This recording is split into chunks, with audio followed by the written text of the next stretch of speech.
lá, gente, vamos começar nossa aula de hoje. Hoje, a quarta lição da do nosso estudo a respeito da pessoa do Espírito Santo. O tema de hoje é a pessoa do Espírito Santo. E o texto é Salmo 139, versículo 7. Para onde me ausentarei do teu Espírito? Para onde fugirei da tua face? E eu quero lembrar a todos que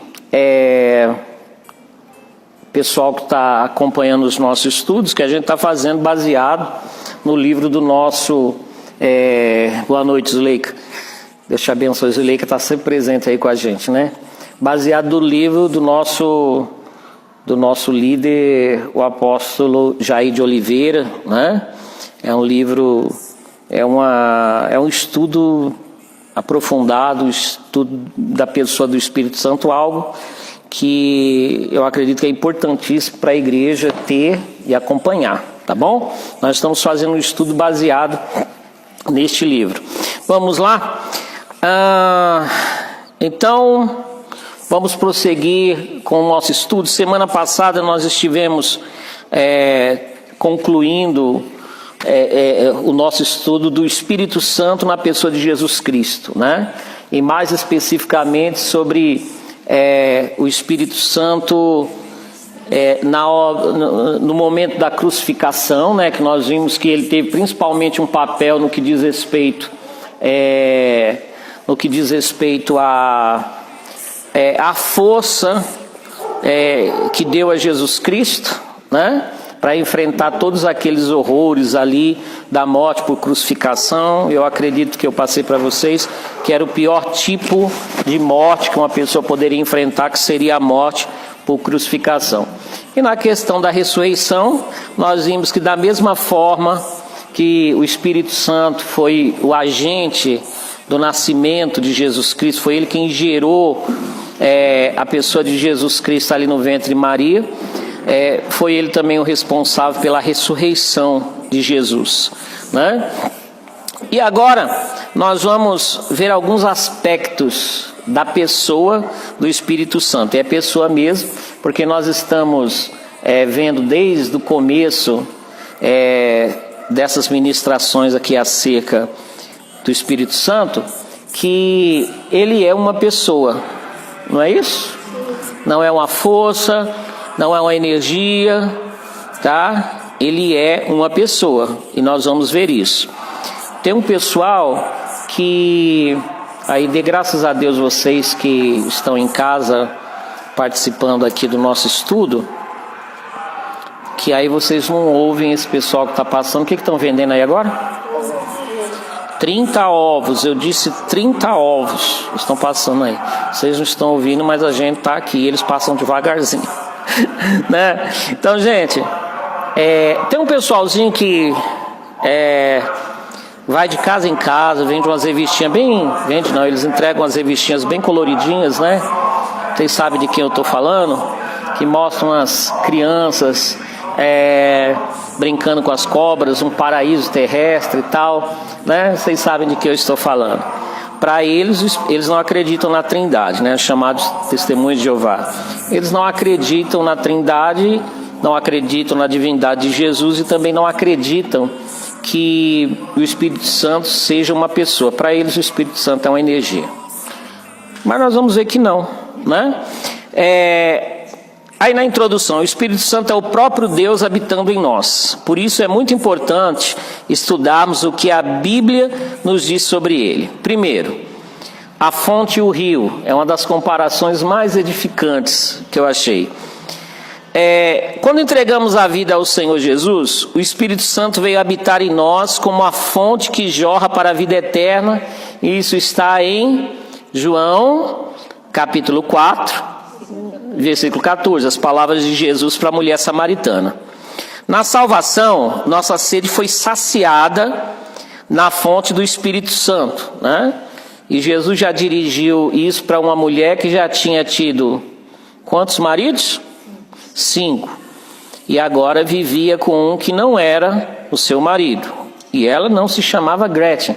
Quando alguém chega a se casar tantas vezes, é porque provavelmente está querendo saciar a sede da sua alma com alguma coisa, né?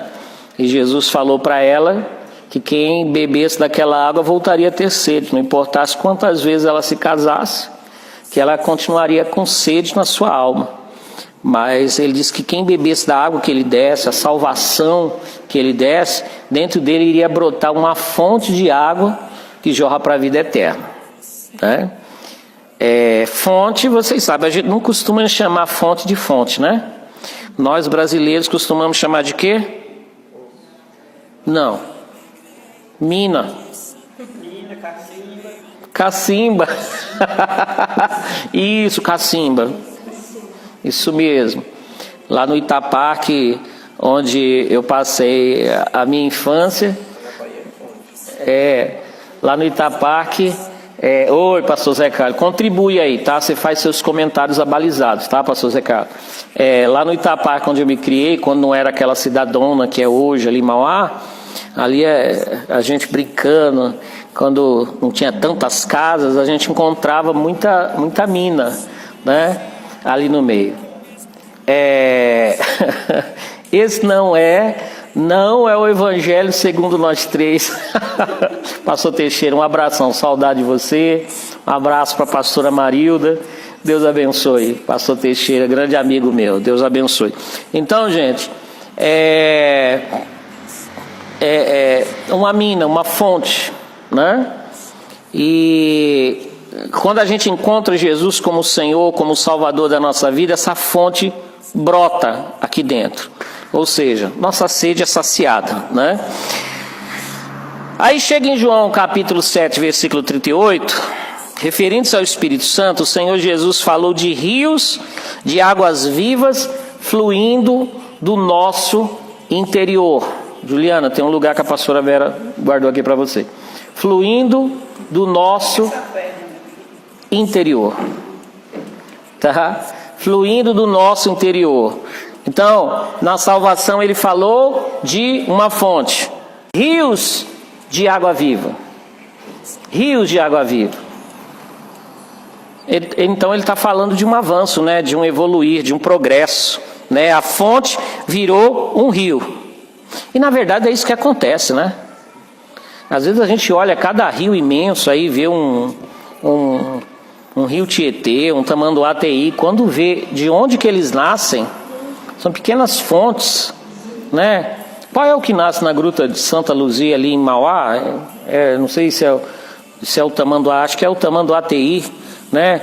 A gente não imagina que de uma fonte tão pequena brota um rio que se estende por quilômetros, né? Por quilômetros. Mas é assim, né? E é o que Deus deseja que aconteça com a nossa experiência com o Espírito Santo, né? A mina na qual saciamos a nossa sede deve crescer e se tornar um rio de águas vivas, né? Ou seja, aquela primeira experiência nossa com o Espírito Santo, no que diz respeito à nossa experiência com Ele, tá? A nossa experiência com o Espírito Santo. Porque, independente de falarmos de batismo com o Espírito Santo, isso é outra coisa. Mas a experiência de termos o Espírito Santo, nós temos. Quem é de Jesus tem o Espírito Santo, tá? Senão a gente nem teria se convertido. É o Espírito Santo quem opera a conversão em nós. Deus quer que a gente vá evoluindo nessa experiência com o Espírito Santo. Ele quer que a gente vai se enchendo dele, se enchendo cada vez mais. E essa fonte vai se transformando num rio. Tá certo? Aí, essa analogia fala acerca de dois aspectos. Primeiro, do crescimento que devemos ter na nossa experiência com o Espírito Santo, que é o que eu acabei de falar. Deus quer que a fonte se torne um grande rio em nós.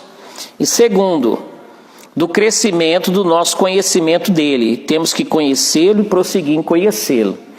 Abraço, André, Nazaré, Deus abençoe. Então, gente, Pastor Teixeira, eu estou aqui na igreja de Iguatemi. Pastor Teixeira, grande amigo meu, trabalhamos juntos ali na igreja de Santo André. Então, gente,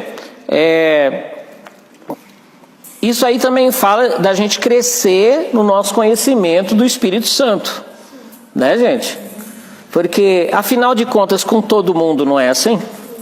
A gente primeiro tem uma experiência inicial de conhecimento de uma pessoa, não é verdade? Uma coisa é quando eu fui apresentado por Luiz. Prazer, Luiz, sou o pastor Edmilson, né? Eu recebo talvez algumas informações acerca dele, mas o que vai acontecendo? O tempo vai passando e eu vou conhecendo mais acerca dele. Não só mais acerca dele no que diz respeito à história, isso também. O tempo vai passando, um dia eu chamo o Luiz, assim, falo, Luiz, tem umas goteiras ali, você precisa vir aqui ajudar, tá? Passar novamente aquele produto, aí eu venho ajudar ele e a gente vai passando e conversando. Vocês sabem que o legal, né? O legal é quando a gente faz trabalho na igreja é ficar conversando.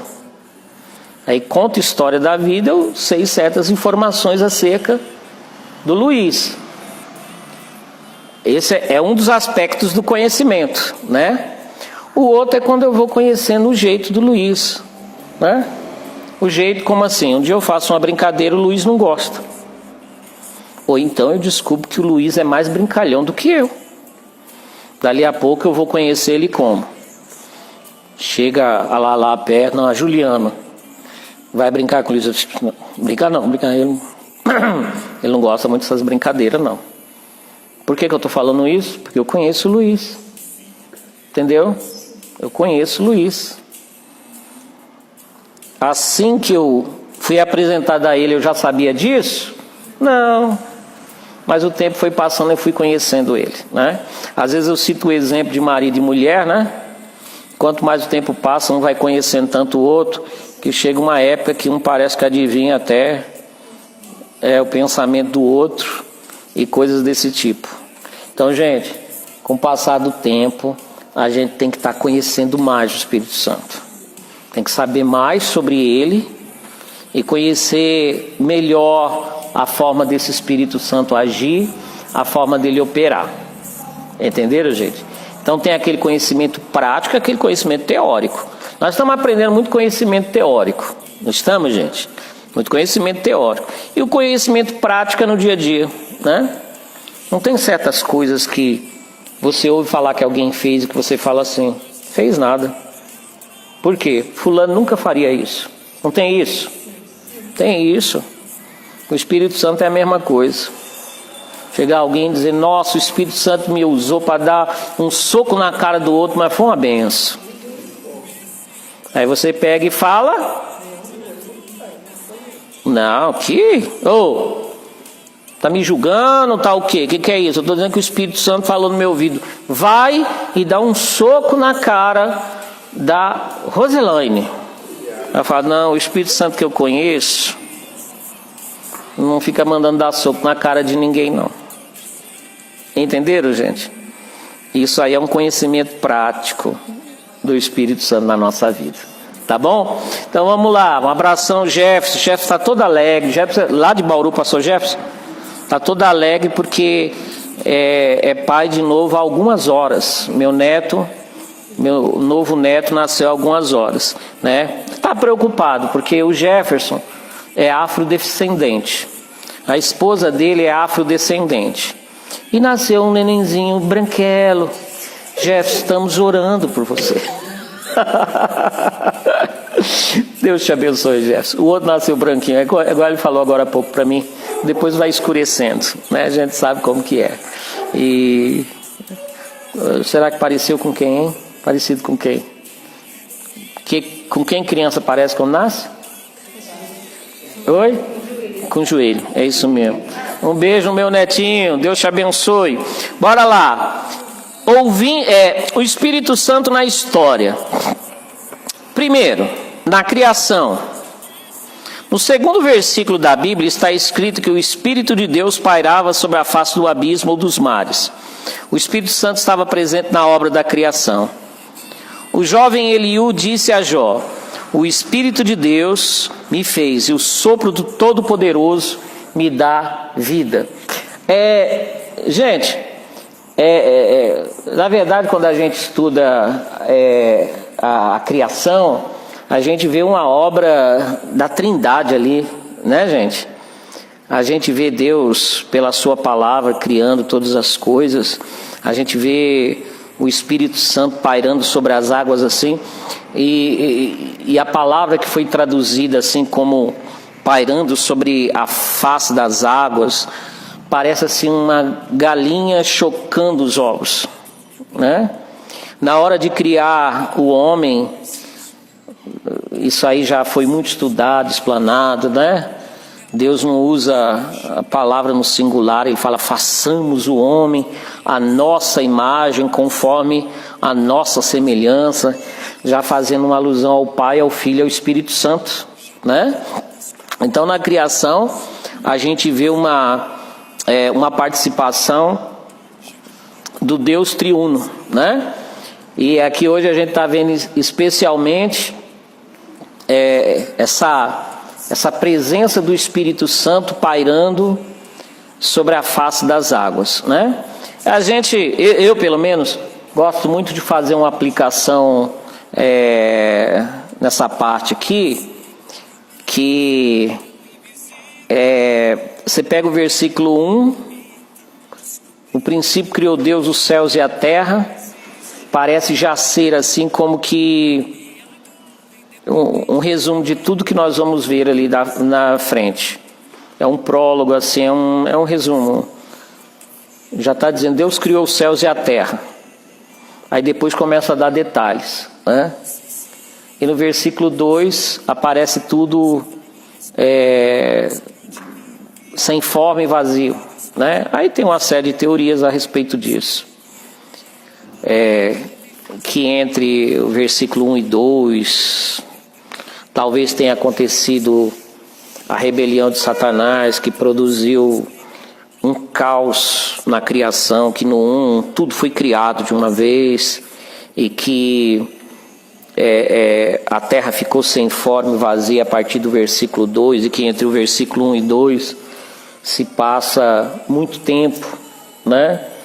Se vocês lerem, pesquisarem, vocês vão ver uma série de teorias como esta. Teorias interessantes, né? Mas o fato é que no versículo 1 parece que já está escrito: Deus criou os céus e a terra. Parece indicar assim tudo criado de uma vez. E no 2, tudo estando sem forma e vazia. E o Espírito de Deus pairando sobre aquele caos todo, né? E como eu disse, a aplicação que eu gosto de fazer é o quê? Que na nossa vida as coisas às vezes ficam um caos. Ou não? Fica. Às vezes as coisas ficam um caos, né? Mas o Espírito de Deus está pairando sobre as nossas vidas para colocar tudo em ordem, né? Que a partir do versículo 3, o que começa a acontecer? Tudo vai começando a ficar em ordem. Toda hora eu ponho a mão aqui, provavelmente está dando um monte de chiado aqui. A partir do versículo 3 começa a luz a aparecer, começa a terra seca, as plantas, os animais, tudo ficando em ordem. Mas isso é precedido pelo quê? Pela palavra de que o Espírito de Deus estava ali, pairando sobre aquilo tudo, né? Então, muitas vezes o caos nos assusta. Aliás, sempre o caos nos assusta. O caos, a bagunça,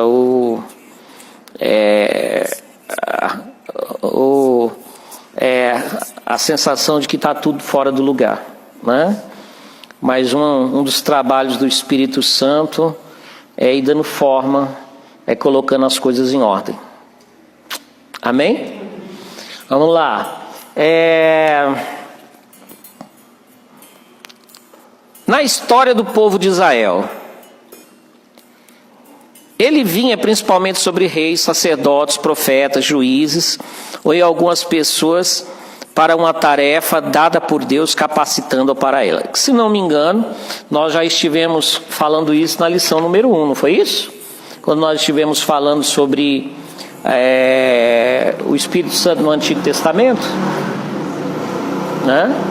Nós estivemos falando sobre isso na lição número 1, que Eu me lembro que nós falamos que nós costumamos focalizar muito a dispensação do Espírito Santo e a obra dele a partir de Atos capítulo 2, com a descida do Espírito Santo, de fato. Mas ali nós podemos dizer que é assim, é a descida do Espírito Santo para uma dispensação em que um foco especial é dado para o mover do Espírito Santo, para o trabalhar do Espírito Santo, para os atos do Espírito Santo. Mas não que antes disso ele não trabalhava, viu? Ele já estava aqui. Aliás, nós já vimos, desde o começo do mundo ele já estava aqui. Em Israel ele agia? Agia. Quero ver como está a memória de vocês, né? Ele, na primeira lição nós vimos, o Espírito Santo já vinha sobre algumas pessoas. Reis, sacerdotes, profetas ou pessoas a quem Deus dava alguma tarefa para capacitar eles para aquelas tarefas, né? E o foco do Espírito Santo era principalmente sobre isso. E não sobre o quê? Era principalmente para capacitar para tarefas e não sobre algo que é o foco dele hoje em dia. Hoje em dia, isso foi a lição número 1. Hoje em dia, qual é o foco principal do Espírito Santo? Quando ele vem sobre a gente, é principalmente para quê? Para operar o quê em nós? Deixar a gente mais bonito. Fazer espinha sumir. Não é isso? Não é? Alisar nossa pele. Não é?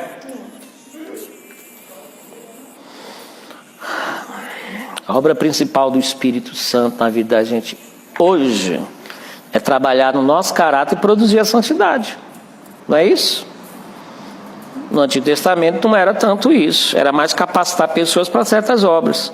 Tanto é que capacitavam um sujeito para fazer certas coisas, ele fazia, mas o caráter dele ficava intocado.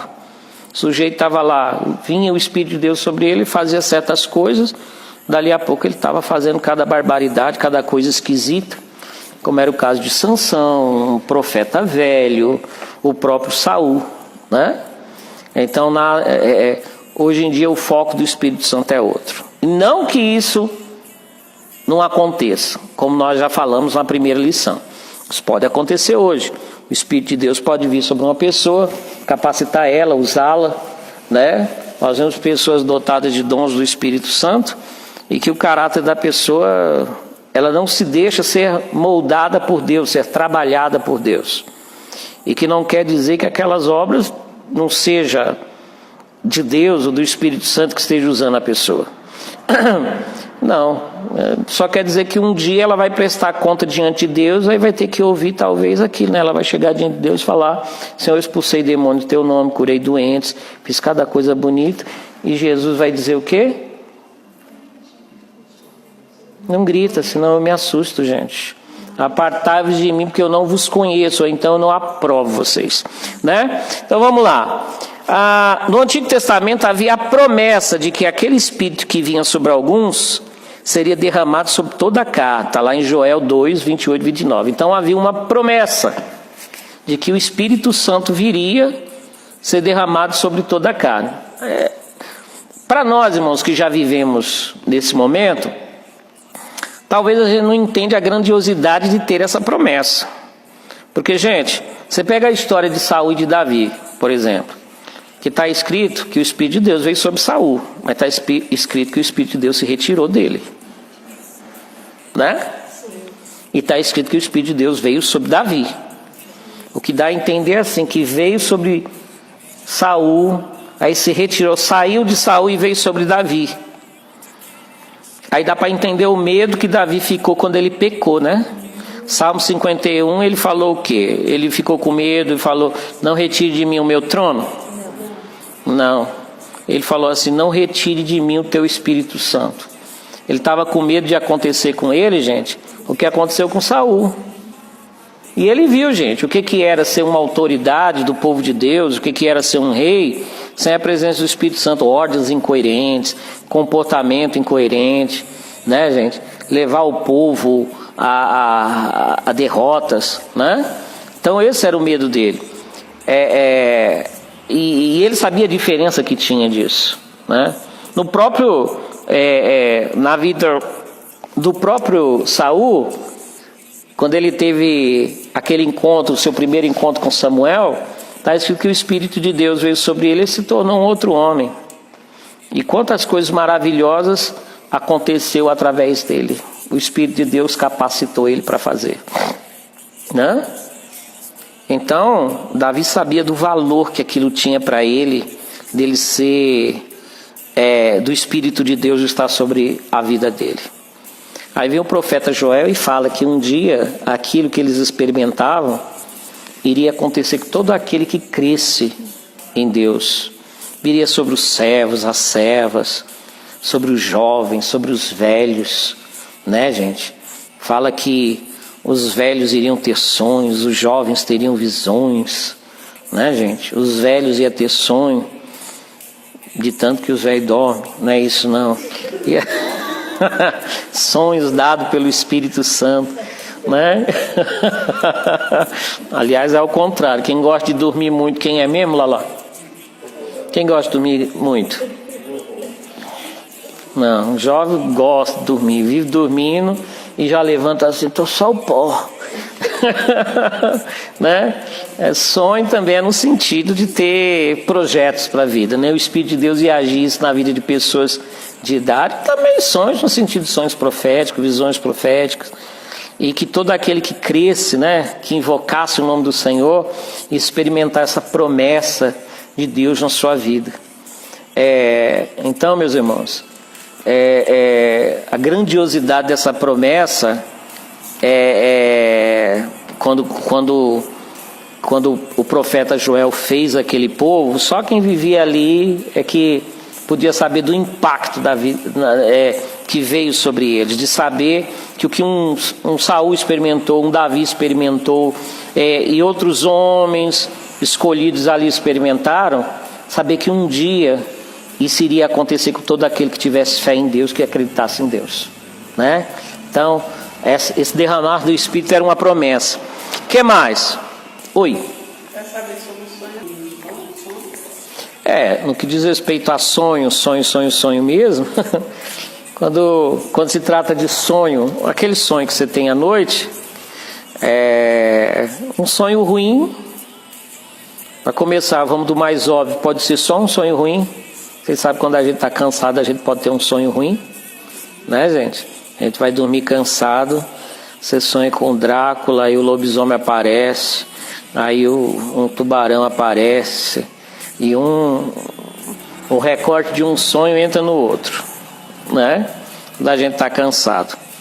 Tem situações em que, às vezes, o diabo vem querer perturbar a gente dormindo, ou não. Todo mundo já passou por isso. Coisa que você disser no seu espírito que à noite, gente que levanta à noite assim, parece que está sendo enforcado, sufocado, né? Isso acontece também, né? E é claro que existe o sonho que Deus visita a gente, né? Aí é outra coisa, que Deus nos visita. Mas é diferente sonho ruim de um sonho de aviso, né? Às vezes Deus pode avisar que algo ruim está para acontecer, pode, mas eu creio que Deus avisa acompanhado de paz no coração da gente, e não a gente acordar igual no filme Premonição, passar o dia todo oprimido, os dias oprimidos, o coração angustiado. Não, gente. E muitas vezes Deus avisa de coisa ruim para acontecer, para que a gente ore para que não aconteça, né, gente? Para isso. Então, dentro do assunto, sim, porque o Espírito de Deus, ele dá sonho mesmo? Dá ou não dá? Dá. Aqui, todo mundo aqui já deve ter tido algum sonho no qual Deus falou com você. Quando Deus quer, ele faz isso. Estava sobre Jesus, que foi o tema das duas últimas lições, né? Atos 10:38, que é um dos versículos que eu mais gosto na Bíblia. Como Deus ungiu a Jesus de Nazaré com o Espírito Santo e com poder. Deus ungiu Jesus de Nazaré com o quê? Com o Espírito Santo e poder, o qual andou por toda a parte fazendo bem e curando a todos os oprimidos do diabo, porque Deus era com ele. E são palavras do apóstolo Pedro ali na casa de Cornélio, quando ele foi pregar o evangelho na casa de Cornélio. Eu vi a irmã Hilda bebendo água, agora deu cedo também. Gente, que a gente vê, só o pano de fundo aqui desta palavra, é que, falando de visões, né? A palavra de Deus fala que Pedro estava na casa de um certo Simão Curtidor, né? Simão Curtidor era um cara que gostava muito de balada, gostava muito de, né? Aí curtia bastante. Um curtidor de couro. Enquanto ele estava lá, Deus deu uma visão para ele, aquela visão dos animais dentro de um grande lençol que descia, mata e come. Ele fala, não, Senhor, eram animais que a lei proibia, né? Eram animais que a lei proibia. Não, Senhor, não vou comer porque eu nunca comi coisa comum ou imunda. E Deus pega e fala, não chame de imundo aquilo que eu purifiquei. Pedro, e 3 vezes aquilo se repetiu. E Pedro ficou pensando, o que será que isso significa? Porque será o quê? Que Deus estava querendo que ele comesse os animais que a lei proibia, né? Enquanto ele estava pensando sobre isso, lá vem uns homens atrás dele pedindo para ele na casa de um centurião romano chamado Cornélio, né? E para um judeu ir na casa de um estrangeiro era uma profanação, era um absurdo. E ainda mais um romano, Roma, que era a potência mundial que dominava o povo de Israel, ele iria recusar, se não fosse o Espírito Santo falando, vai com ele sem recusar porque eu enviei, né? Aliás, não é à toa que o livro de Atos dos Apóstolos é chamado Atos do Espírito Santo. E Pedro vai com eles, e as surpresas não acabam, porque Pedro, quando chega lá, Pedro com aquela educação, né? Quando chega lá, como é que Pedro fala? Cornélio vem receber ele, Pedro com aquela educação dele fala assim, você sabe que eu não posso entrar em casa de gente como vocês, né? Bonito, né? Bom dia para você também. Bom dia, obrigado. Seja bem-vindo, né? Já pensou você chamar alguém, a pessoa falar, você sabe que eu posso entrar na casa de gente do tipo de vocês, né? Para que vocês me chamaram? Aí Cornélio fala, que outro dia eu estava orando ali naquele canto, e um anjo apareceu para mim, o quê?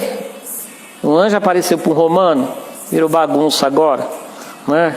Sei lá, se Pedro já tinha visto, ele tinha se liberto não, a libertação dele da cadeia é 2 capítulos para frente, né? O romano viu um anjo, tá bom, Deus é livre, tá, gente? Deus é livre. E ele não fica pedindo autorização da gente para fazer o que quer que seja. Aí o anjo falou que era para chamar você, que você tinha palavras de salvação para falar para a gente. Foi nesse contexto que Pedro falou aqui, olha, as boas novas que eu tenho para falar para vocês é concernente a Jesus de Nazaré, a quem Deus ungiu com o Espírito Santo e poder. E ele andou por toda a parte fazendo bem e curando os oprimidos do diabo, porque Deus era com ele. Aí está escrito que enquanto ele pregava, o Espírito Santo veio sobre aqueles homens que nem batizado tinha sido ainda. E eles foram cheios do Espírito Santo e falavam em outras línguas e profetizavam. Está errado, né? Não seguir a ordem, né? Porque normalmente essa experiência não acontece depois do batismo. Então ali estava tudo fora de ordem. O homem tem visão, depois é batizado no Espírito Santo, depois é batizado. É só para a gente ver, gente, que o Espírito Santo não cabe nas caixinhas da gente. Aqui deve ter gente que foi batizada no Espírito Santo antes de ser batizado nas águas. Tem alguém? Tem alguém? Eita, olha só, que legal. Tem gente que foi batizado no Espírito Santo quando estava nas águas do batismo, né? Então, acho que o Espírito Santo está muito aí para as regras da gente, não, né? Ele traz muitas surpresas para a gente. O próprio Jesus foi a surpresa do Espírito Santo para o mundo, né? Vamos lá? os atributos incomunicáveis do Espírito Santo. Sendo uma das pessoas da Santíssima Trindade, tudo aquilo que encontramos no Pai e no Filho, podemos encontrar no Espírito Santo também. Ele possui os atributos incomunicáveis de Deus. Esses são aqueles atributos que só podemos achar em Deus. Bom, então, primeiro, sendo ele uma das pessoas da Santíssima Trindade, vamos interpretar aqui, né? Todos os atributos que a gente encontra no Pai e no Filho, a gente vai encontrar no Espírito Santo também, né? Porque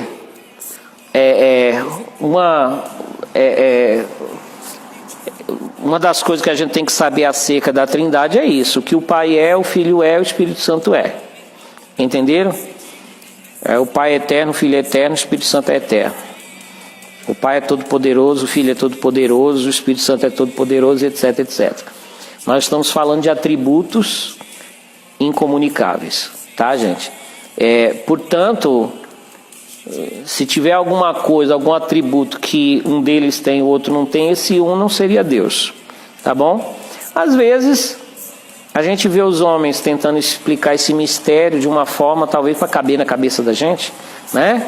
Tem o livro A Cabana, parece que virou filme. Virou. Eu estou cansado de perguntar quem assistiu algum filme aqui. Atenção, você que está em casa, o povo de Guatemi só assistiu Xuxa e os Duendes, Os Trapalhões, Mazzaropi, tá? Esses filmes aqui que fez sucesso aqui, tá? Não, mas esse da Cabana eu não assisti também. Eu li o livro, tá bom, gente? E o que eu vejo no livro? Tá certo, é um livro escrito mais com o propósito de querer trazer um conforto a corações sofredores, né? É um livro que trata mais da chamada Teodiceia, que é a questão da presença do mal no mundo, sendo que existe um Deus todo-poderoso e bom. Esse paradoxo que existe no mundo. Se Deus é bom, porque o mal existe? Se Ele é todo-poderoso, porque Ele não faz algo em relação a isso?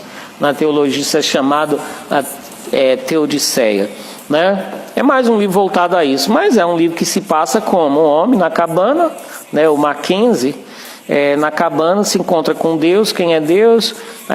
Tem o pai, que é uma senhora negra, gordinha. Não sei porque, quando eu penso na irmã Hilda lá, assim, é mais ou menos assim, uma senhora gordinha e negra, né? O filho é um jovem, né, de macacão, aquela coisa toda, e o Espírito Santo é uma asiática, tipo uma japonesa chamada Sarayu, né? Aí ele conversa hora com um, hora com outro. Algo que conversou com um num dia, o outro sabe no outro dia, né? Porque o que um sabe, o outro sabe. Valeu a tentativa de... Atenção, você que está em casa, eu fiz essa cara porque o cara dos 30 ovos voltou. Então, gente, é uma tentativa também, é lógico, uma tentativa ali, ele mostra alguém tendo um encontro com Deus na cabana, né? É uma tentativa talvez dele tentar fazer assim, se tornar um pouquinho mais compreensível essa questão da Trindade, né? Claro que o livro tem os seus problemas, o autor provavelmente, o William Young, ele é universalista lá, tem frases que mostram que ele acredita que todo mundo vai ser salvo, se brincar até o capeta vai, né? É verdade, se você prestar atenção nas coisas que Deus lá fala, você vai ver que ele acha que no fim vai todo mundo salvo mesmo, né? Isso aí é chamado universalismo. Oi? Então, no fim, tudo vai dar certo, como dizia aí de Gilberto Gil. Aí, gente, entendeu? Mas ali a gente vê uma tentativa de querer tornar mais compreensível isso. Mas Trindade não é uma coisa que a gente tenta compreender, a gente aceita pela fé, né?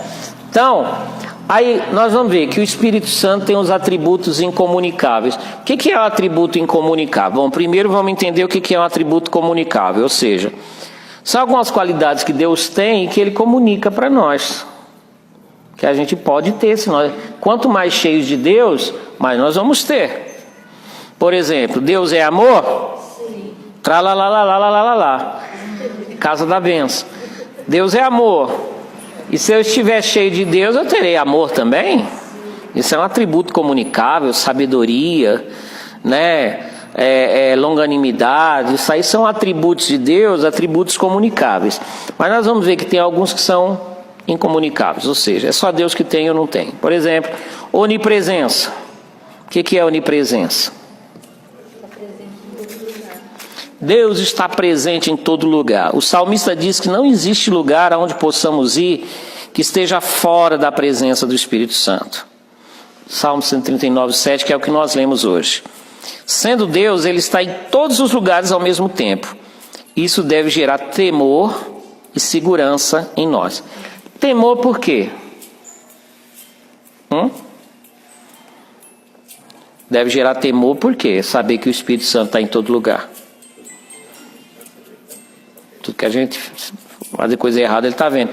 Ou seja, porque tem gente que às vezes quer fazer coisa errada, ele pega um trem, depois um metrô, um ônibus e um Uber. Não, tá, a gente sabe que ele não está querendo fugir de Deus. Ele está querendo fugir de quem? Do pessoal da igreja. Tem o Luan ali, ele trabalha de Uber, qualquer coisa. Você que quer fugir de Deus, pega o Uber, chame o Luan, né? Serviço garantido. Aí, gente, é claro, no fundo ele está querendo fugir de Deus, ele está querendo fugir dos irmãos. Ele está querendo fazer alguma coisa errada e ele está querendo fugir dos olhos dos irmãos, né? Mas, e essa questão, Deus está vendo, o Espírito Santo está vendo, né? O Espírito de Deus não é só vendo, está presente ali, né? Então isso deve gerar temor, com certeza. Não tem onde ele não esteja presente. Não tem um território assim, fala, ai meu Deus, não tem um lugarzinho para a gente ir que o Espírito Santo fica do lado de fora. Não tem. Ele está em todo lugar. Mas gera segurança também. Entendeu? Vocês acham que tem território do capeta aqui? Não. Ah, eu não acho legal esse negócio, 6 horas no mar, né? Tem uma corrente de oração no mar, tem. Né? 2, 3 vezes por ano a gente faz uma oração lá no mar, dá as mãos, ora, igual diz em Atos 21, 5, né? A gente ora, mas lá onde o pessoal deve fazer muita coisa. Só que Deus está lá também. E lá a gente pode orar também. Ele está em todos os lugares, né? Não existe território do Satanás, não. O território do Satanás existe, mas é o coração das pessoas. Onisciência, o que é onisciência mesmo? Sabe de tudo, sobre todos, todo o tempo. O Espírito Santo sabe tudo sobre todos, sobre tudo e sobre todos. Ele conhece o passado, o presente e o futuro. Paulo disse, o Espírito está todas as coisas prescrutas. Aqui, aliás, pessoal que tem um livro, aliás, eu trouxe alguns livros, tá, gente? Pouquinho. 10 não, tem menos agora, porque um já é da Gardênia. Gardênia, por favor, o seu está reservado, tá? Compre já. Gente, tem alguns aí, agora só tem 9 aí. Aqui tem uma explanação melhor sobre esses atributos incomunicáveis, tá? Uma explicação melhor acerca disso. Mas, o Espírito Santo está tudo prescruto, ou seja, sabe tudo, sobre todos, ao mesmo tempo, e conhece passado, presente e futuro. É por isso que muitas vezes, falando sobre conhecer passado, presente e futuro, todo mundo já ouviu falar de dons de revelação, em que Deus mostra algo que aconteceu com alguém, né? Sendo que aquela pessoa para quem foi revelado, ela não sabe. E também não é nenhum espírito de adivinhação ali. Mas é o quê? É o Espírito Santo revelando um passado com um propósito. Tá? Porque eu falei aqui de espírito de adivinhação. Existe espírito de adivinhação? Existe. ele mostra coisas do passado, porque afinal de contas os demônios estão por aí, sabe muita coisa também, acompanha muita coisa que acontece, né? E ele mostra muita coisa sem propósito, com propósito de enganar. Já o Espírito de Deus revela certas coisas do passado para trazer cura, né? Ou para trazer esperança. Revela o futuro também. Já aí o futuro a Deus pertence, né, gente? O Espírito de Deus conhece o futuro, né? O Espírito de Deus sabe tudo sobre todos. Sabe quem eu sou, quem a Lala é, o que a Lala vai ser amanhã. Se fala muito sobre o negócio de predestinação. Será que as pessoas são salvas porque entregam a vida para Jesus ou porque é predestinado? Ô, gente, vocês acham que para Deus isso tem alguma importância? Eu entreguei minha vida para Jesus, sim. E ele já sabia que eu ia entregar? Sim, também. É a comparação que se faz. A salvação é igual uma porta. Do lado de fora está entre quem quiser. E do lado de dentro está escrito assim: você foi predestinado para a salvação. Entenderam? É desse jeito. Dizer que o Espírito de Deus não sabia que eu ia entregar a vida para Jesus. Mas fulano entregou e desviou. Ele sabia? O Espírito de Deus sabia disso? Sabia também. Ele sabe tudo. Tá? Vamos lá? Onipotência. O Espírito Santo pode tudo. Eu gosto sempre de pôr um parênteses, viu, gente? Dirley, abração, Dirley, Deus te abençoe. O Espírito Santo pode tudo. Eu gosto de pôr um parênteses assim, dentro dos limites do razoável. O que eu quero dizer com isso? Que é óbvio. Existe coisa que ninguém faz e não se faz, porque está fora dos limites do razoável. Nem Deus vai fazer um quadrado redondo, um círculo quadrado. Entenderam o que eu estou falando? E aquelas outras bobagens que se fala por aí. Uma pedra tão grande que ele não possa carregar, criar um Deus maior do que ele. Então nós estamos falando de coisas razoáveis. Entenderam? Então, dentro disso, ele pode tudo. Não há nada impossível para ele. Como já dissemos, ele estava no princípio criando o mundo. Ele é quem opera os sinais e maravilhas das quais nós somos testemunhas. A grande manifestação da onipotência do Espírito Santo é quando ele opera no homem um milagre chamado o quê? Novo nascimento. Isso ninguém mais pode fazer. Um novo nascimento, transformar uma pessoa numa nova criatura, mudar o caráter dele, o pensamento dele, o comportamento dele. Isso é o poder do Espírito Santo que faz. Qualquer coisa fora disso é autodisciplina, que é uma pessoa ficar tentando mudar a sua vida através da força de vontade. Qualquer vacilada ele volta a ser o que era antes. Só o Espírito de Deus transforma a vida da gente. E a personalidade do Espírito Santo? Já falamos, o Espírito Santo é uma pessoa. Aí olha só, estamos caminhando para o final aqui. A palavra grega traduzida por Espírito das Escrituras é pneuma, que significa espírito, vento, respiração. No hebraico a palavra correspondente é ruach, e também pode ser traduzida por qualquer uma dessas palavras. Isso já criou algumas confusões, entre elas a de que o Espírito Santo não é uma pessoa, que na verdade é uma força que emana de Deus, algo semelhante à eletricidade. Mas a palavra de Deus desmente isso. Ela nos mostra que, de fato, ele é uma pessoa e não uma força. Então tá aí. É duro, né? Mas a palavra Espírito no grego é pneuma, em hebraico é ruach, que quer dizer vento, respiração. E aí que alguns se filmam para dizer, tá vendo? Não é uma pessoa coisa nenhuma. Ele é só uma força, um vento que sopra. Mas nós vamos ver que ele tem características de uma pessoa e não de um vento.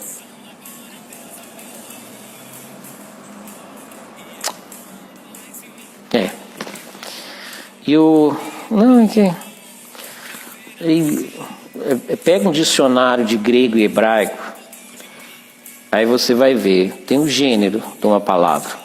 Se você quer que dê um nó maior ainda na sua cabeça, procura a palavra pneuma, qualquer livro, grego, hebraico. e você vê se é masculino ou feminino. Aí você vai ver que interessante. Lição de casa para você que está em casa. Só para você ver que aí dá mais nó ainda na cabeça. Capitou? Capite? Né? Entenderam, né? O pessoal aqui está me olhando com a cara estranha. Vamos lá. Não falei nada, só pedi para vocês fazerem a lição de casa, né? É só isso. Pesquisem o gênero da palavra pneuma e ruach. Se é o ou a, né? O pneuma, a pneuma. Tem um livro muito antigo, nem sei se edita mais. É o livro do pastor Richard Brand, que há poucos anos atrás morreu. Pastor que esteve 14 anos preso por ser pastor na Romênia. Sermões em encarceramento isolado. Tem um dos capítulos que se chama Anihu. Dá uma lida lá, ele fala alguma coisa acerca disso, tá? Se você não tiver, eu tenho, tá? Aí se você quiser, se vira e compre. Aí, vamos lá, terminando. Ele possui personalidade, ele não pode ser um vento, tá, gente? Simplesmente um vento. O vento é um símbolo dele. Personalidade é um conjunto de atributos de várias categorias que caracterizam a pessoa. Nós podemos encontrar personalidade no Espírito Santo. Nas Escrituras podemos ver que ele, veja só, vamos ver algumas coisas que ele faz que uma energia só não faria. Sabe uma energia tipo a força? Não. Guerra nas Estrelas vocês não assistem. A força estará contigo, né? A força estará contigo. Não, né, gente? Luke Skywalker? Não, né? Ele não pode ser uma força, porque está escrito lá em João 14, 26, que ele ensina. João 15, 26 está escrito que ele dá testemunho. Lá em Romanos 8, 14 está escrito que ele guia. João 8, 26 diz que ele intercede. O texto que já falamos, 1 Coríntios 2, 10, diz que ele perscruta. Olha que palavra bonita. Ele o quê? Ele o quê, Lala? Perscruta, tá? Que significa investiga, né? Então, uma força não pode fazer isso. Está escrito que ele fala, que ele se entristece, né? E coisas desse tipo. A palavra de Deus também nos ensina que o Espírito de Deus tem emoções. Vamos falar isso agora. Efésios 4,30 diz que o Espírito Santo se entristece. Ou a força se entristece? Já viram a eletricidade triste? Chega, pastor, aquela corrente elétrica ali está chorando, deprimida. Isaías 63,10 diz que ele fica triste diante da dureza do coração do homem. Quando pecamos, entristecemos aquele que habita dentro de nós. Falando sobre os dons do Espírito, os dons espirituais, Paulo diz que o Espírito Santo distribui esses dons como quer, ou seja, ele tem decisão. Ou seja, eu quero dar para Juliana o dom de ficar solteira, por exemplo. Mas ele não quer, não vai te dar esse dom não, tá? Tu tem cara de que logo vai. Quero dar para Lalá o dom de... Aí dá o dom para Lalá, que eu não vou falar nada do seu pai e sua mãe, então aí, né? O dom de casar cedo. Aí ele tem vontade, né? Então isso não se encaixa numa energia, tá bom? Então, concluindo, torna-se cada dia mais necessário conhecermos a pessoa do Espírito Santo, e é importante que esse conhecimento seja teórico e prático. Sem dúvida que o conhecimento prático do Espírito Santo em nós é o mais importante e indispensável, claro. Porém, se a Bíblia nos deixa certas informações acerca dele, é porque isso também é importante, tá? Prossigamos em conhecer esse Espírito, que é o próprio Deus habitando em nós. Graças a Deus. Pessoal que está em casa, Deus abençoe vocês. Cristina Justiniano, você não veio aqui, está aqui com a gente, muito bom, tá? Jeff, 30 ovos, tá? A Nana Chara, ela precisa se fortalecer, e ovos é proteína. O cara passa toda hora aqui, vou mandar pelo correio para você. Deus abençoe o pessoal que está em casa, em nome de Jesus. Ó, semana que vem, vamos ver o que vai ter semana que vem? Semana que vem o que é? Os nomes do Espírito Santo. Fortíssimo. Deus te abençoe.